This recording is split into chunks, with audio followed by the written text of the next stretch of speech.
어제 여야의 그 이해 충돌 논란 짚어보겠습니다. 국민의힘 박덕흠 의원이 어제 기자회견을 열고 본인의 의혹 모두 사실상 부인했는데, 그런데 박 의원의 가족 회사가, 그러니까 큰아들 이름의 회사, 그다음에 친형이 운영하는 이 가족 회사가 한국토지주택공사 LH로부터 수의계약을 따냈다. 수의계약으로 계약을 따낸 사업이 여러 건 있다. 어제 뉴스룸에서 보도를 했습니다. 네.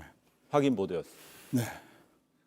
박덕흠 의원에 대해서는 아마 이 장관께서 훨씬 더 잘 아실 텐데, 네. 박 의원은 사실 국회의원을 업으로 했다기보다는, 정치를 했다기보다는 집안 문제를, 집안의 사업을 일으키기 위한 도구로 했다는 것은 사실 여의도 바닥에서 다 아는 사실입니다. 저도 알고요. 저랑 비슷한 시기에, 같은 시기에 19대, 20대 의원을 해서 저도 들은 얘기가 많은데, 이제 되게 그 직역에서 나와서 그 위원회에서 일을 할 때 훨씬 더 잘 알고 또 정의롭게 해서 능력을 입증받은 국회의원도 많죠. 그러나 박 의원 경우에는 완전히 영업 활동을 국회의원으로 했다는 걸로 굉장히 유명한 분입니다. 그래서 이번 일은 사실 시간의 문제지 언젠가는 터질 것이다라고 나왔고요. 어저께 그 설명도 전혀 해당이 없는 얘기를 지금 변명으로 한 거고요. 제가 또 하나 꼭 지적하고 싶은 것은 박 의원이 이렇게 정의롭지 않은 사원으로서 영업적 국회의원을 한 사람을 원내대표들이 그 상임위원회에 보내준 거예요. 저는 이건 대개 그 1년차, 3년차 때 원내대표들이 상임위 배치, 이거 원내 인사죠. 원내 인사를 할 수밖에 없는데 이 사람들도 책임이 있다고 저는 생각합니다. 원내 인사를 이렇게 해가지고는요, 공당으로서 국민 앞에 떳떳이 설 수 없는 거고요. 박 의원을 공천을 하고 이렇게 계속해서 이런 해당 상임위에서 이런 일을 할 수 있도록 도와준 것은 어떤 식으로든지 간에 책임을 져야 됩니다. 좀 전에 말씀 중에 국회의원을 그 건설업이 영업을 위한 업으로, 영업회장으로 썼다는 거는, 만약 박 의원 측에서는 명예훼손으로 문제 제기하면 신경민이 여기 면책특권이 없어요. 저는 면책특권 없지만 여의도 쪽에서는 굉장히 많은 얘기들이 왔다 갔다 했다는 얘기를 제가 전해드리는 겁니다.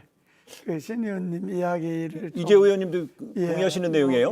그 보완을 하면 제가 박덕흠 의원하고 뭐 친한 사이인데 내가 지금 정말로 내가 아껴서 이야기를 하면 기업을 하든지 정치를 하든지 하나만 해야 됩니다. 정치인이 한 손에는 돈 갖고 있고 한 손에는 권력 갖고 있고 이렇게 하면 해당 상임위가 아니라도 어떤 상임위에 가든 그거는 정치를 돈 벌기 위한 수단으로 쓸 수밖에 없으니까 나는 박 의원을 비롯해서 지금 이번에 문제된 의원들 여러 있잖아요.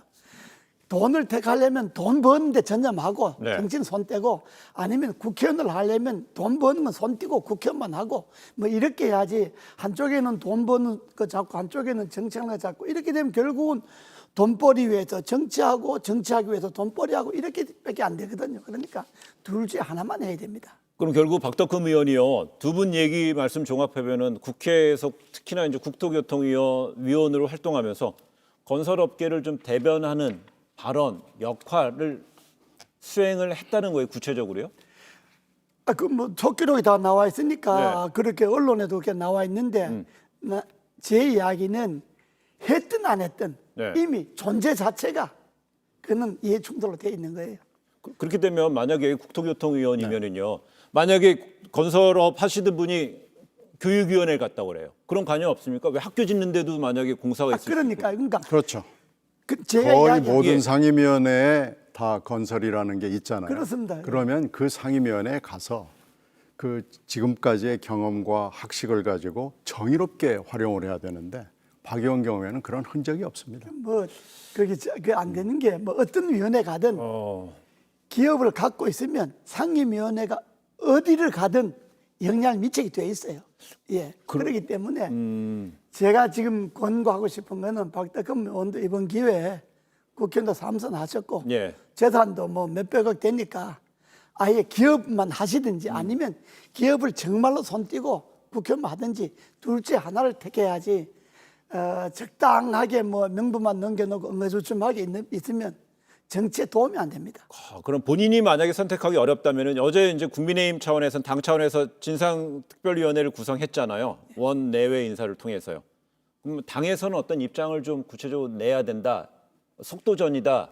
당에서 어때요? 기껏 해봤자 제명하는 건데 예. 제명해도 국회의원은 유지하잖아요. 네. 문제는 국회의원 유지 자체가 기업하는 사람에게는 언제든지 이게 작용을 할 수 있는 거기 때문에 저런 경우는 제명시켜서 국회의원을 유지하는 게 아니라 네. 뭐 박덕흠 의원뿐만 아니라 여당에도 그런 의원 몇 있잖아요. 의원직을 그만두게 해야 됩니다. 근데 박덕흠 의원은요 어제 기자회견에서 그동안에 제기된 의혹에 대해서 전적으로 다 부인했잖아요. 그러면서 만약에 그 공개 입찰 전자 시스템에 문제가 있다면 조달청의 그 시스템 문제야라는 식으로 이제 반박을 했는데 그럼 여당에서는 그 만약에 만약 국회는 윤리위원회라는 게 있잖아요. 의원직을 완전히 제명할 수 있는 거. 그럼 여당에서는 그런 움직임까지 좀 포착이 됩니까? 여당에서 여러 가지 생각을 하고 있고, 예. 근데 지금 국회윤리위원회라는 것은 작동이 잘 안 되거든요. 그 국회윤리위원회는 4년 동안 아마 여러 가지 제기되는 문제에 대해서 거의 한 번도 결정적인 조치를 하거나 예. 아니면은 조치에 들어가는 움직임을 보인 적이 없기 때문에 국회의원회는 국회윤리위원회는 사실은 작동 불능이라고 보고요. 못 알고. 네, 그건 뭐 알겠습니다. 그럼 그렇고 제가- 이건 결국은 정당과 본인이 책임을 질 얘기고 어느 상임위를 가나 사실은 다 금방 그렇습니다. 말씀드린 대로 해당이 되지만 국토건설위원회는 좀 의미가 다르거든요. 그럼요. 제가 네. 그 이재호 장관께 짧게 한 10초만 답변 구하겠습니다.